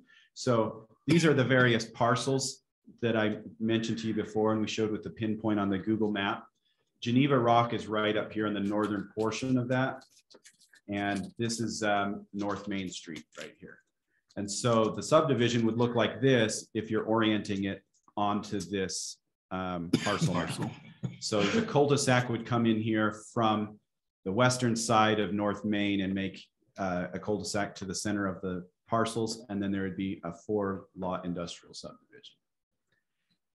Reason for that is city code requires a minimum of 100 feet of frontage for every lot on for an industrial lot on a public road. And so the applicant is done so by creating this cul-de-sac. Now, I know the fire department's not going to love me on this, but why do we have a cul-de-sac? Why can't we just run it through and stop it at the back? I don't. So that would be staff's recommendation, but the applicant does not want to do that. And the applicant is online and he can speak if you have comments directly for him. Well, I look at this, this really reminds me of the intersection to the west of the train tracks in sorry, my brain's coming around, Springville, where they make the look trailers or whatever brand trailers are made right there. They used to, it's totally having a brain fart right here. To the north of the old Murdoch Mata Suave building, the animal science building there where they make the dog food, there's a cul-de-sac just like this. And to me, that makes sense there because to the west of it is train tracks. You're not going to go west of there. This is a main hub. This is the main artery of Payson, and to come up Main Street and go in there and only go back half of this, this doesn't work for me at all. So, but I do worry about being able to turn vehicles around because you're going to go back there and they're going to stop. But I think that road needs to go to the back of their property in preparation for Western development. And that's staff's recommendation, Right. But would you like to hear from the applicant? Yeah, that's fine. Yeah. Mark, are you there that you can speak to us? Not only on very loudly. 65 foot. 65 foot radius. Can you hear me okay? I cannot see you because I'm looking at the screen with the cul-de-sac, but we have Phil Martin that's in the audience along with Lauren. So I appreciate you putting us on the agenda this evening. So we own a number of developments in the state of Utah, and we brought over 5,000 jobs to the Linden area, and the staff, as well as the mayor and economic development team, Brian, have been up to our properties before we even bought this property to view some very, very successful and some of the only credit tenants in the state of Utah are our tenants. So we certainly don't like the cul-de-sac. It's hard for that cul-de-sac to really show you the whole scope of the development. So between each building, there's 190 feet. Now, I took the time, and your very nice chief and fire marshal each spent about 45 minutes with me going over our project. And they know that there's wonderful through traffic that goes all the way around each building. So there's no fire, life safety issue whatsoever. There's no obstacles to prevent a very modern, large fire truck to get around each building. So this development is built to be a campus, very much like the 4 campuses that have been very successful in Linden. And again, your staff and your mayor and your economic development actually toured those campuses before I bought this property.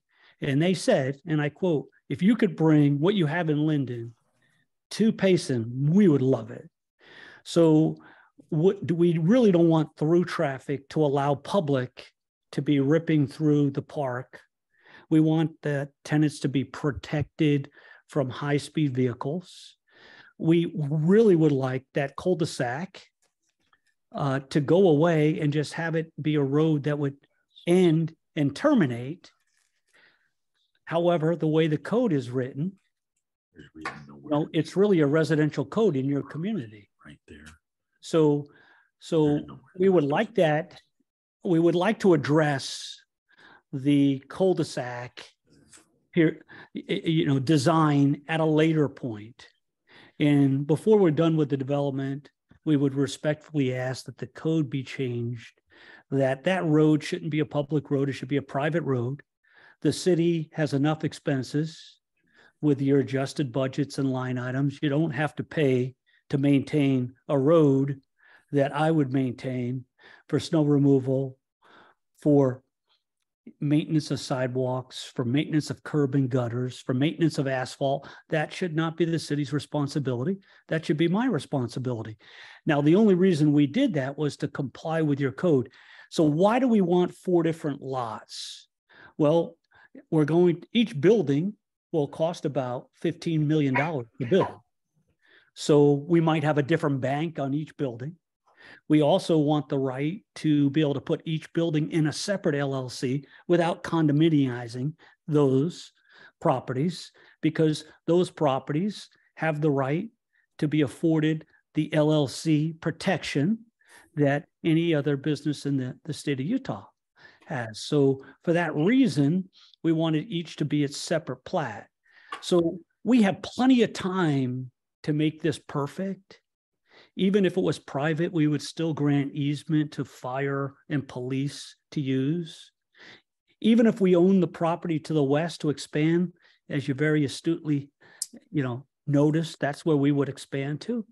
We would not want a road that just rips right through the middle because people end up using it as a cut through. And then we have tenants that complain.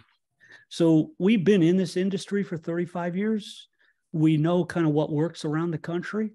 We're very flexible to work with your staff, your planning commission, your city council, and of course, the tenants. We listen to the tenants. It's very hard and competitive.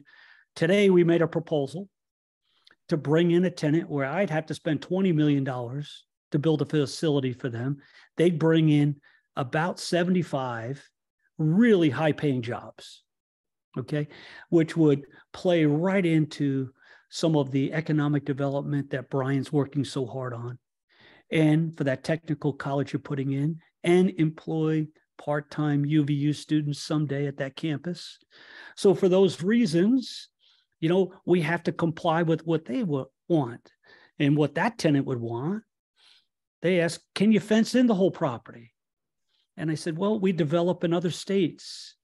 And in the state of Utah, you really don't have to fence in an industrial property.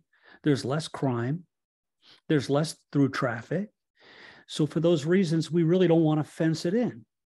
So just so you know what we're kind of up against, hopefully you understand that long-winded answer, but know by the end of this project with the 4 buildings, we'll have over $80 million in those 4 buildings. And hopefully it'll bring a lot of high-paying jobs, and they won't provide too much, issues with traffic. Now, why I'm going to tell you we have 2 problems. One, Army Corps of Engineers. So when we bought the property and we did the Alta survey, I'm sorry, but there was no wetlands disclosed to us. So we filed a claim with the title policy. Phil Martin in the crowd will expand upon that in a moment. But we have gotten a verbal ruling from Army Corps, and they complimented us how we were actually protecting what we thought was a spring, 2 of them, but they turn out to be a wetland. That's less than 1/10 of an acre. So they will be delineated. What that means, that word means, it's not the traditional meaning if you look it up in the Webster's dictionary. As for Army Corps of Engineers, delineation means registering it, surveying it, understanding it, still protecting water flow of it, but it will no longer be a wetland. Now, we've also been put on notice from Utah Freshwater Conservancy. Last planning commission meeting. And they said, please do not, you'll have to review the tape. I think Robert has the information. He could print it for you. Do not pollute, contaminate these freshwater springs, or we'll have a problem. So we have to really protect those. You know, unfortunately, when your sewer pipes were put in, they were really close to those wetlands. However, we surveyed it and we hired a wetland specialist. There's no damage, there's no contamination. Now, secondly, we had a very good meeting, one of 5 meetings from the very start with UDOT. We started with UDOT. It was a very simple jog. Before we bought the property, we did our due diligence. This is not our first rodeo, okay? We have over $350 million of property in your fine state, and we've raised our kids in your fine state. So we did some very good due diligence. Unfortunately, we were lied to by UDOT. And now we're being extorted by UDOT. And now UDOT, as of today, they backed off on some of the requirements and they said, Mr. Weldon, you do not have to build a road on Geneva's property. I'm like, oh, well, that's very nice of you. I don't have to build a road for Geneva. So I threatened to sue them. I threatened to sue one of them personally. I said, you're not going to make me do Geneva's construction on their road. Geneva is a $1 billion company. They can do their own construction. We'll do everything on our part to help, even to help our neighbors to the east, which happen to be Payson City Power, Payson City Sewer, which will be 2 suppliers for us. So we're going to even be the good guy and take water from a public road, a state road, and put it in our own retainage, more than what a normal developer would do, as long as it doesn't contaminate that Utah freshwater spring right after we get the letter from the Army Corps of Engineers, which is due any day. Unfortunately, we bought, and very astutely bought some 7 months ago, because we knew the rates were going to go up, a very competitive loan that another $1 billion company is trying to weasel their way out of. So we're asking you for the building permit to be approved, contingent Mark, on. I think what this is, what that we're considering right now is not a building permit. It's the preliminary plan and final plat. It's not as I understand, it's not a building permit request at this point in time. It's a little bit premature for that, according to what we're talking about here. So we've gotten a little bit of far off the field of what this preliminary plan and final plat is being asked for. So, well, I just wanted. I appreciate your comments. Can I come back on that, Mayor, real quick, just to touch? I used an example of a railroad track blocking it out, and Councilman Beecher has pointed out to me that it's not very far displaced from a railroad track ourselves. And as I'm looking at maps, seeing it, I can see the viability of it not being able to go through there. We have the road in Geneva, can come over there and kind of access that material, that land behind there.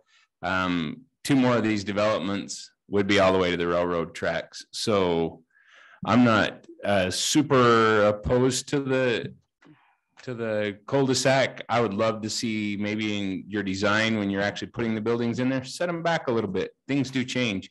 If we need to punch that road all the way through 30 years down the road, it'll be an option without having to tear a building down. So that's, if you can put the parking lots up against that dead space between there, that's about where I'm at with that. I'm okay on that direction. If I may, to address the buildings. Right, this is getting out of control. It's not a public hearing. You can go ahead. You're up. Sorry, you're up. But this is, we'll limit this to your comment. Okay. The buildings, when you're looking at them, the Philip Martin, the buildings, when you're looking at the plats, where the cul-de-sac end is where the truck wells will be. So there is significant space between those. Okay. And I think that was one of your concerns is how's the traffic going to work? The buildings have tremendous footage between them for access for those types of purposes. And the campus style allows it into that aspect. Okay. To do that. So future growth is where we're at, and we just. Your comment. I kind of- didn't mean to cut you off, but it's not Yeah. a public hearing. Well, he was part of Mark's group, yeah, so, okay, I'm good, we can move on, thanks, Mayor. Well, I'd love to hear the rest of the presentation, staff and planning and zoning's recommendation. I haven't found it in my packet. And we kind of cut you off, sorry about Yeah, we did cut you off. Well, quite honestly, that is the majority of the presentation. Staff does recommend approval of the subdivision contingent upon the plat not being recorded until those items are addressed.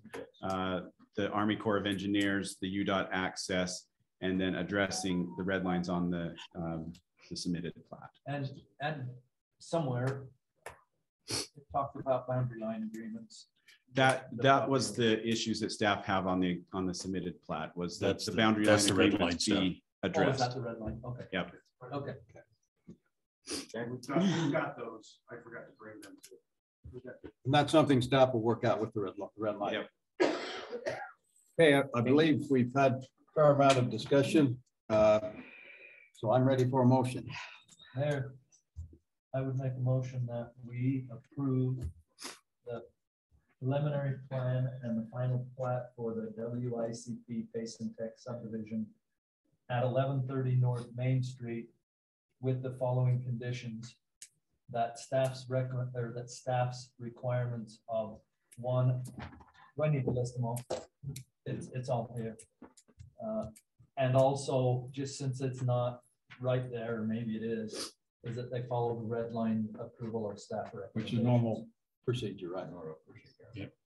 And just to clarify, this is to record the plat, not to approve this subdivision. So that would be what those Right. contingencies would be for. That is correct. Okay. Okay, I'll second that motion. Okay, roll call, been motioned, seconded, roll call vote, starting with Council Prosgaard. Yes.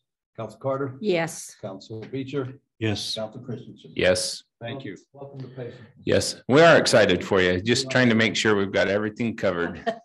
Okay. I couldn't The see it. next one, ordinance amendments to the city code regarding Title 14 census of lands, which is my understanding, it reduces our requirements on the census of lands. That's correct. Okay.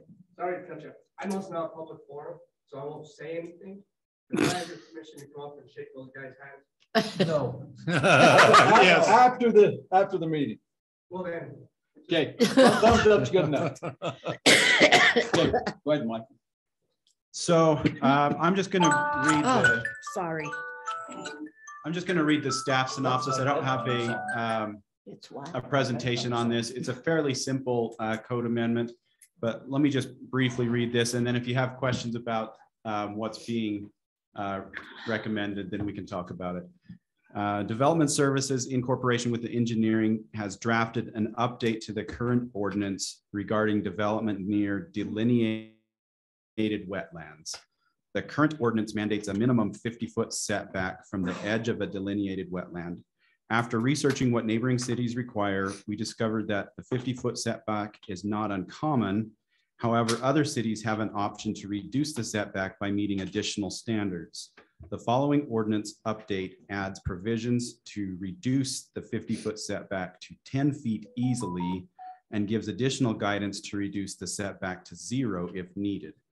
Additionally, the update gives the city engineer authority to approve any reduction to the setback if all outlined provisions are met. Basically stating, right now our code just says it's 50 foot, that's it. It can't change for any reason.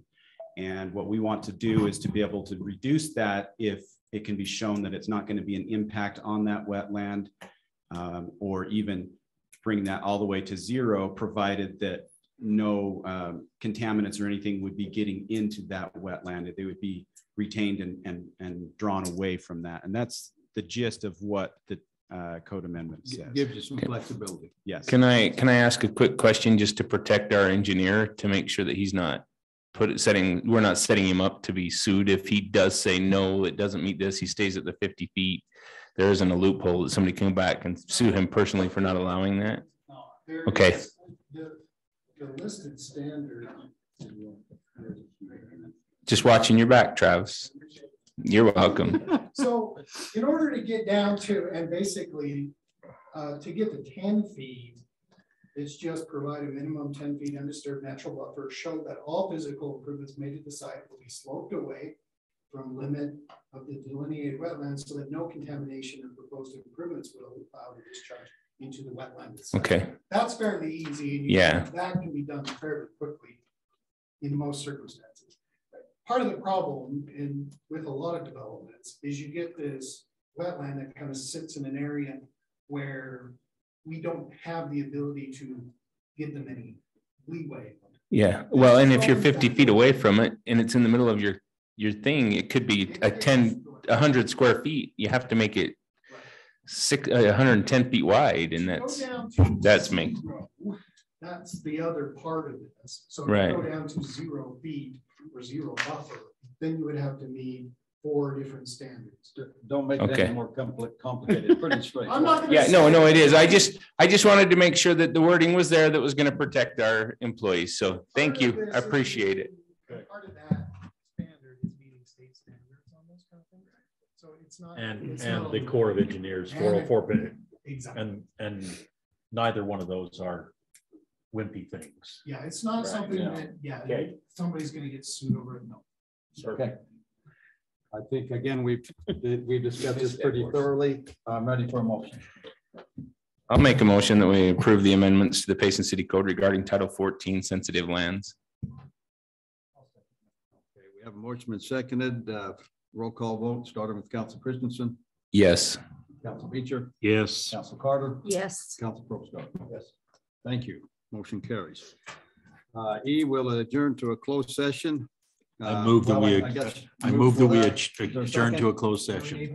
Yes, we do. I'll say, yeah, we've all seconded it. Okay. Roll call vote, starting with Council. Kirk made the motion, Linda seconded it, and I voted yes. Okay. And I voted. Council Carter. Yes. Council. Yes. Council Christensen. Yes. Okay. We're in closed session. Thank you, folks.